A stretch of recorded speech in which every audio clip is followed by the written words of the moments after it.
Has Ian any different than your past opponents? Because obviously he's very tall, he's very rangy. His skills, I just have to run in this camp because he runs too much, I know his game plan, we always see his fight, but I will try to catch him, take him down. He's done a lot of his camp, obviously, with Charles Oliveira. He's trained a lot. Is there anything Charles can tell him about you that you're worried about? Yeah, Charles is going to teach him how to tap fast. That's it. With respect to him, I think he's absolutely cemented himself as the best fighter on the planet right now, and until he's beat, he holds that status. What he's done in his career, in his career and over the last decade in the sport has been second to none. A two-weight world champion, pound for pound #1, and on the verge of breaking the longest consecutive win streak in UFC history. In my ideal scenario, I want a 4th round finish. I don't want any early knockout, because then there's ifs, buts, maybes, there's excuses. I want 4 rounds of domination, and in that 4th round, I'm going to tell everybody, I'm going to do it now. And then I'm going to go and I'm going to finish him. I'm going to open the door, I'm going to walk him into my traps, and I'm going to take his head clean off his shoulders. Ian Machado Garry isn't predicting an upset against Islam Makhachev. He's predicting control, 4 rounds of it. Against almost anybody else, that would sound like confidence. Against Islam Makhachev, it sounds almost absurd. Because Garry isn't just trying to beat the welterweight champion, he's trying to solve one of the hardest problems in mixed martial arts. How do you keep Islam Makhachev out of his world for 25 minutes? Because if Ian Garry can keep this fight where he wants it, at long range with space behind him, and Islam forced to chase, this matchup becomes far more interesting than the odds might suggest.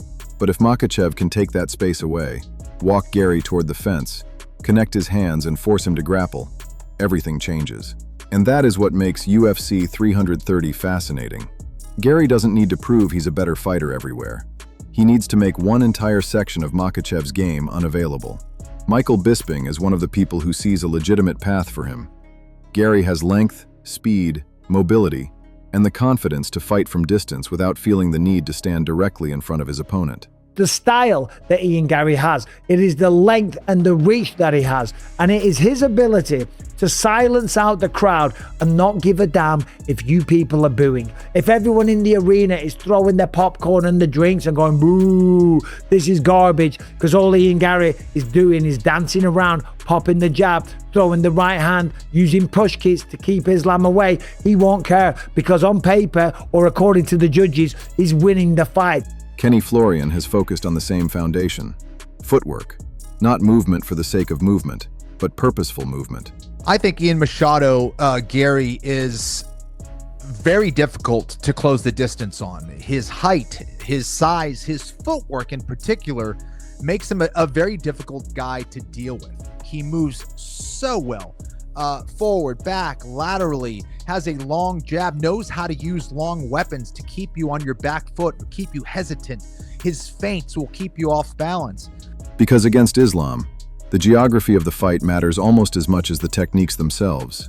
The center of the octagon is valuable territory for Garry. The fence is valuable territory for Makhachev. In open space, Garry can use his reach, force Islam to cover distance, and make the champion reveal his entries. Against the cage, most of those advantages begin to disappear. There is nowhere left to retreat. The hips become easier to connect to. The clinch becomes harder to escape. One wrestling attempt can become 2, then 3, then a mat return. And suddenly, Garry is no longer fighting the kind of fight he spent the previous minute trying to create. Islam himself has basically told us what he wants. He expects Garry to move. He expects him to hit and get away. And his answer is to follow him, pressure him, and eventually take him down. That's important because Islam doesn't have to win a kickboxing match with Garry to make his striking work. He only has to make Garry think about everything else. Joe Rogan has argued that this is one of the major differences between Makhachev and Khabib Nurmagomedov. Islam inherited the elite grappling system, but his striking has evolved into a legitimate finishing threat of its own. The head kick that knocked out Alexander Volkanovski is the obvious example. Well, you know, Khabib is without doubt one of the all-time greats, one of the greatest to ever do it. But the difference between Khabib and Islam is elite stand-up wise. Like Khabib was very good stand-up, but Islam knocked out Volkanovski with a head kick. You know, that's not in it's crazy. Khabib's repertoire. Islam is on another level. It's like one more level above. He can knock you out standing. He can knock you out on the ground. He can submit you. He can take you down. He's fucking huge for the weight class, especially at 155. It's like there's so many aspects. Gary's challenge isn't simply stopping wrestling. It's separating Islam's weapons from each other. He needs to make the striking look like striking and the wrestling look like wrestling. Because if you got to worry about that takedown, your striking is not going to be the same. It's just not going to be the same. Because everything he does, you're always looking for that takedown. And that factor, it leads to guys getting hit all the time. Yeah. Like if you go back and watch old fights, like Kevin Randleman versus Crow Cop. Kevin Randleman knocked out Crow Cop because Crow Cop was worried about the takedown. Islam's job is to make sure Gary can never tell which one is coming. Gary does have evidence that he can survive that kind of pressure. His official UFC numbers currently list his takedown defense at around 80%, and his lone professional defeat came against Shavkat Rakhmonov, another fighter whose entire game becomes more dangerous once he can force prolonged grappling exchanges. Gary lost that fight, but he wasn't destroyed. Since then, he has rebuilt his title case with wins over Carlos Pradas and former welterweight champion Belal Muhammad. That matters. This isn't a prospect being rushed into a championship fight because of hype. Gary has fought legitimate contenders, experienced high-level pressure, and proven that he can win without needing chaos. But Islam presents a different version of the problem. Gary can defend the first takedown and still lose the exchange. He can defend the second and still lose it. Against this style, the question isn't simply whether the first shot works. It's what happens after the first shot fails. Makhachev's grappling is built around continuation. An opponent sprawls, Islam transitions. They turn toward the fence. He changes the connection. They stand. He keeps attached. That is why Chael Sonnen's point about this matchup matters. Against somebody like Makhachev, stopping a takedown is useful, but getting back to your feet after one succeeds may be even more important. Are you going to go into this fight believing Ian Garry is going to beat Islam? Because it's starting to feel that way. And it turned out that punching and kicking Irish kid had spent some time in the wrestling room, right? I mean, he just looked better than we knew that he was. So how are you going to beat him? And there's an answer, but I think the answer involves the judges. I think your way to beat Ian Garry is to get all 25 minutes. I think Ian Garry is pretty hard to take down. Ian can take him apart, get him some position, ultimately on the feet, get him down. And whether Ian can beat him or not, are you guys starting to see where the idea that he might and the possibility that he can starts to become more real? Height is a massive advantage in this sport. Can Ian stop Islam from taking him down? Because eventually, Islam probably will touch Gary's hips. Eventually, there probably will be a clinch. Eventually, Gary may find himself underneath him. The fight could be decided by what happens next. Does Gary immediately create frames, find the cage and rebuild his base? Or does Islam settle into position long enough to connect one control sequence to another? Dustin Poirier knows how quickly that second possibility can become catastrophic. Bro, he's got a crushing squeeze. Well, It's different, bro. It's different. Yeah, he strangled me. Darkness started coming in like as soon as he got the grip. Really? Yeah. He's so strong, man. There's like something about those Dagestan guys. Poirier survived deep into the 5th round with Makhachev at UFC 302 before Islam found the Darce. And when Poirier later described what that submission felt like, the detail that matters wasn't how long he struggled inside it. Gets the grip locked in like it's complete, immediate blood shutdown. You know, usually you feel it slowly fading away. It was like right away. Wow, so that dude's got a back. Like the whole started drive-through movie on. The darkness started coming in like as soon as he got the grip. Watch the finish again, and that's what makes the sequence so dangerous. The submission isn't isolated from the wrestling that came before it. Islam forces the defensive reaction, follows the head and arm, closes the available space, and converts control into a choke before the opponent has enough time to reset the position. That is the larger lesson for Gary. Islam doesn't need to dominate every second of every grappling exchange. He needs one transition where Gary is a fraction late, one bad turn, one exposed neck, one attempt to stand without clearing the connection first. Against most fighters, that can mean losing 30 seconds. Against Makhachev, it can mean the fight is over. And that changes how Gary has to strike. Normally, movement creates freedom. Against Islam, movement also has to preserve escape routes. Gary can't simply circle until his back touches the fence and then try to win the position from there. He needs to recognize when Islam is cutting the cage before the cage actually arrives. That means the jab isn't just an offensive weapon, it's a rangefinder. The kicks aren't just damage, they're tools to interrupt Islam's forward steps. His lateral movement isn't there to look slick, It's there to keep an exit open. This is a real estate war disguised as a championship fight. Gary wants acres of space. Islam wants a phone booth. And whoever determines where the exchanges happen will probably determine what kind of fight we're watching. There is another reason Gary is dangerous here. He doesn't need knockout power in the traditional sense. He's never built his game around planting his feet and trying to erase somebody with one punch. His offense works through timing, accuracy, and making opponents walk onto strikes they don't see cleanly. Islam's pressure therefore creates a paradox. He needs to move forward to shrink Gary's space, but every step forward creates an opportunity for Gary to intercept him. A straight shot, a knee, a kick up the middle, a counter as Islam changes levels. That's the 35% of this matchup that cannot simply be dismissed. If Gary gets Islam reaching, if he forces entries from too far away, or if he catches him during that split second where striking becomes wrestling, he has the tools to change the fight. And Gary knows it. That's why his confidence isn't entirely disconnected from reality. Even Charles Oliveira, who has actually been inside the cage with Makhachev and now trains alongside Gary, has spoken about Gary's intelligence, preparation, and ability to stay disciplined inside a game plan. Ian really has a great chance to beat Makhachev, you know? Not because he's a friend of mine or a guy on the team, but because of what we see, because of how Ian has been training. We know. On the other side is a very tough guy, a guy who deserves all the respect in the world. And he's a guy who sells the fight with humility, but he has, you know, a very annoying game to deal with. He's very good. He's a very tough guy, but honestly, in my view, Ian has a great chance to win because Ian is a very strategic guy. He doesn't stray from the strategy, you know? Gary cannot afford emotional exchanges.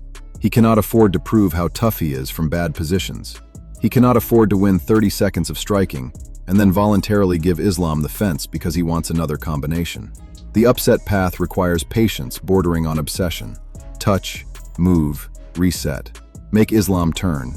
Punish the entry. Escape before the second connection arrives. Then do it again, and again, and again, for 25 minutes if necessary. The problem is that Makhachev has spent his career forcing opponents to become less disciplined as fights progress. Pressure does that. Grappling does that. Carrying another man's weight does that.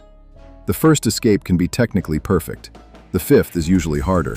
The 10th happens when you're tired, sweating, and thinking about 3 different attacks at once. And this is where Gary's 4th round prediction becomes more than promotional talk. Because Gary isn't saying he expects one perfect counter to end the fight early. He's saying he believes he can live inside this problem for 15+ minutes, consistently beat Makhachev to the important positions, and then become more dangerous as the champion begins to break. That is an enormous claim. Daniel Cormier thinks it's also an unnecessary one. Cormier's warning to Gary is basically this: don't become so attached to the movie in your head that you miss the actual fight happening in front of you. If Islam gives you an opening in the first round, take it. If you can win a decision, win the decision. If the submission appears, grab it. Beating Makhachev is the achievement. There is no extra championship belt awarded for predicting the correct round. When you hear him say, I want to fight Islam Makhachev, Islam is unchallenged as the #1 pound-for-pound fighter in the world. When you hear him say stuff like, I want a 4th round knockout because I don't want anyone to say it was a fluke. I want to dominate him over the course of 4 rounds and then finish him, so that people know that it was a thorough beating, not me catching Islam Makhachev. I love confidence. I love confidence. I love a guy that believes in himself. I love someone that's willing to go out on a limb and call their shot. What I don't understand, though, is sometimes a person is misguided in their thoughts, and when they're misguided in their thoughts, they set themselves up for a very, very bad night or a bad result. And Cormier understands this team better than almost anybody outside it. He's a longtime teammate and ally of Makhachev through American Kickboxing Academy, so his perspective isn't neutral. But that connection also means he understands exactly what Gary is volunteering to deal with when he talks about deliberately extending this fight. The strange thing is that Gary's confidence goes well beyond the cage. He's already preparing for the world in which he wins. His new partnership with Eddie Hearn and Matchroom isn't about changing his coaching team or replacing the people who handle his UFC negotiations. The partnership is focused on commercial opportunities and building his profile outside the octagon. In other words, Gary isn't only trying to beat Islam Makhachev, he's already building the business infrastructure for what comes after. Massive news for us with Machado Garry, and I think when we looked at the stars that we wanted to represent, that's exactly what we wanted, stars. And just like in rugby, where I didn't know too much about the sport, like MMA, but I knew certain individuals that had grabbed my attention that I know as a promoter had that star quality, and Ian Garry was one of them. You know, as I learn about the sport, I learn about the challenge of his upcoming fight, and it seems to be against a guy that no one really wants to fight. And it was the only person that he wanted to fight. And I just believed in him. And I know that he's a superstar now, and we can do so much with him. But when he wins in August, he becomes, in my opinion, one of the biggest stars in the UFC and mixed martial arts. His entire approach seems to depend on absolute certainty. He talks about the fourth round as if he's already seen it. He talks about future challengers as if the belt is already waiting for him. He has discussed getting the Shavkat Rakhmonov loss back because he sees it as unfinished business, rather than proof of his ceiling. Now he's attaching major commercial ambitions to the version of himself that walks out of UFC 330 as champion. That belief can be powerful, but Cormier's warning cuts directly into it. Confidence is useful until it becomes a script, because Islam Makhachev's entire game is designed to force opponents into situations they didn't plan for. So after breaking this fight down, I don't see Garry as a token challenger. I don't think this is a 90-10 fight. I don't even think it's 80-20. My read is roughly 65-35 for Islam Makhachev. Islam deserves to be favored because he has more ways to force the fight into his preferred positions. Gary's path depends on maintaining distance, preserving space, defending entries, and immediately recovering whenever those defenses fail. Islam's path is more forgiving. He can lose several striking exchanges and still change the fight with one successful pressure sequence. He can miss the first takedown and continue into the second. He can spend minutes forcing Garry backward without needing to win those minutes spectacularly. And once he establishes control, history tells us the margin for error becomes extremely small. But 35% is not charity. Garry is long, disciplined, accurate, and difficult to hold down cleanly. His style forces Islam to cover space, and every attempt to close that space carries risk. If Garry owns the center, keeps the jab working, punishes entries, and consistently gets back to his feet before Islam can settle, the upset becomes very real. That's why the first clean takedown might tell us more than the first clean punch. If Islam gets Garry down, and Garry is immediately back on his feet, we have a fight. If Islam gets Garry down, connects his control, and makes Garry carry him, the entire equation starts changing. That is the moment I'm watching at UFC 330. Not the trash talk, not the fourth round prediction, not who looks more confident at the face-off. What happens the first time Islam Makhachev gets exactly where Ian Garry cannot afford to let him stay? My pick is Islam, 65-35. But Garry has a real route to the belt, and if he pulls it off, it won't be because he somehow became a better grappler than Islam Makhachev overnight. It will be because he understood the geography of the fight better than anyone Islam has faced recently, and refused to let the champion turn 25 minutes into his kind of contest. Tell me the position that decides the fight. Does Garry keep the center and force Islam to chase him, or does Islam get him to the fence and make the entire fight collapse from there?